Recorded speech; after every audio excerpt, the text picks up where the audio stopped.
The Battle of Wissembourg, or Battle of Wissembourg, the first of the Franco-Prussian War, was joined when 3 German Army Corps surprised the small French garrison at Wissembourg on August 4, 1870. The defenders, greatly outnumbered, fought stubbornly, especially considering they were surprised and greatly outnumbered, that the French sustained their old renown as fighting men, and that the first defeat, although severe, reflected no discredit on the soldiers of the First Corps, before being overwhelmed. Nevertheless, the fall of Wissembourg allowed the Prussian army to move into France and compelled Marshal MacMahon to give battle, and suffer defeat, at the Battle of Worth August 6. Background: in June 1870, Napoleon III had moved the French army into Lorraine and occupied Saarbrücken. Napoleon wished to win a significant battle on German soil and ordered Marshal Patrice MacMahon to bring up the French 1st and 5th Corps. MacMahon's objective was to reach Wissembourg, where he already had one division stationed under General Abel Douay. Once there, he would concentrate his forces for a strike into Germany. Neither side was fully aware of the other's movements.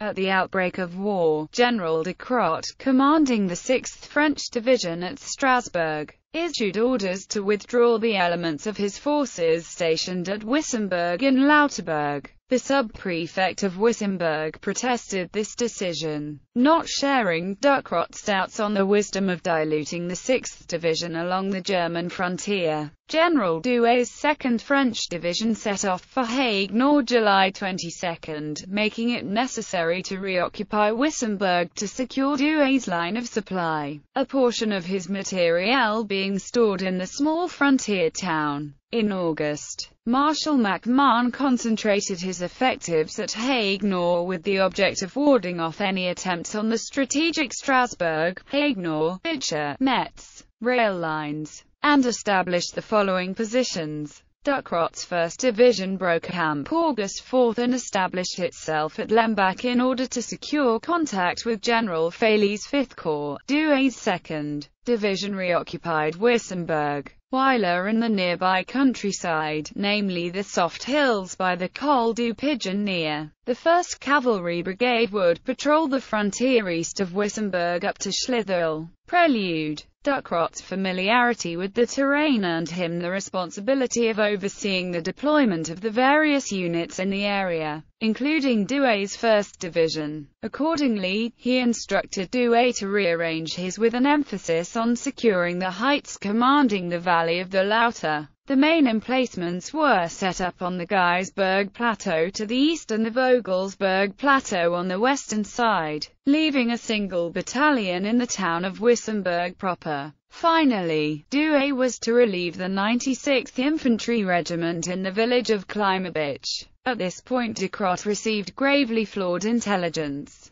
Suite aux reconnaissances effectuées par le Colonel Commandant la 96e Régiment d'Infanterie. Il n'y pense pas que l'ennemi soit renforcé dans les environs pour entreprendre quelque chose de sérieux dans l'immédiat. Upon learning from captured Prussian soldiers and a local area police chief that the Prussian Crown Prince's Third Army was just 30 miles from Saarbrücken near the town of Wissembourg, General Leboeuf and Napoleon III decided to retreat to defensive positions. General Frossard, without instructions, hastily withdrew the elements of Army of the Rhine in Saarbrücken back to Spitzeren and Forbich. Marshal MacMahon, now closest to Wissembourg, spread his 4 divisions over 20 miles to react to any Prussian invasion. This organization of forces was due to a lack of supplies, forcing each division to seek out basic provisions along with the representatives of the army supply arm that was supposed to aid them. What made a bad situation much worse was the conduct of General Auguste Alexander Ducrot, commander of the 1st Division. He told General Abel Douay, commander of the 2nd Division, on the 1st of August that the information I have received makes me suppose that the enemy has no considerable forces very near his advanced posts, and has no desire to take the offensive. 2 days later, he told MacMahon that he had not found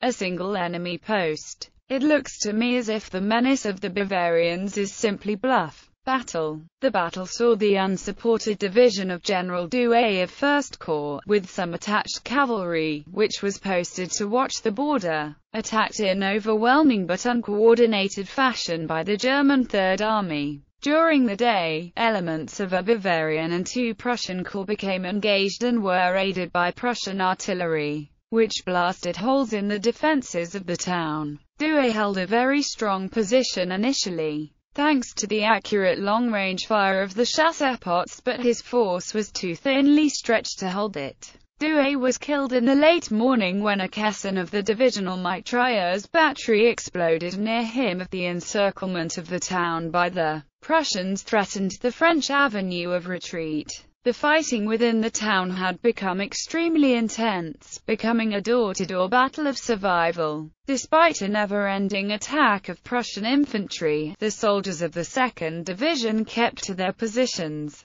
The people of the town of Wissembourg finally surrendered to the Germans. The French troops who did not surrender retreated westward, leaving behind 1,000 dead and wounded and another 1,000 prisoners and all of their remaining ammunition. The final attack by the Prussian troops also cost c. 1,000 casualties. The German cavalry then failed to pursue the French and lost touch with them. The attackers had an initial superiority of numbers, a broad deployment which made envelopment highly likely, but the effectiveness of French chassepot rifle fire inflicted costly repulses on infantry attacks, until the French infantry had been extensively bombarded by the Prussian artillery. Aftermath. The battle had been a victory for the Germans and allowed them to invade France. Shortly after the battle, the German Third Army was on the move towards Worth, where they ran into the main body of MacMahon's army.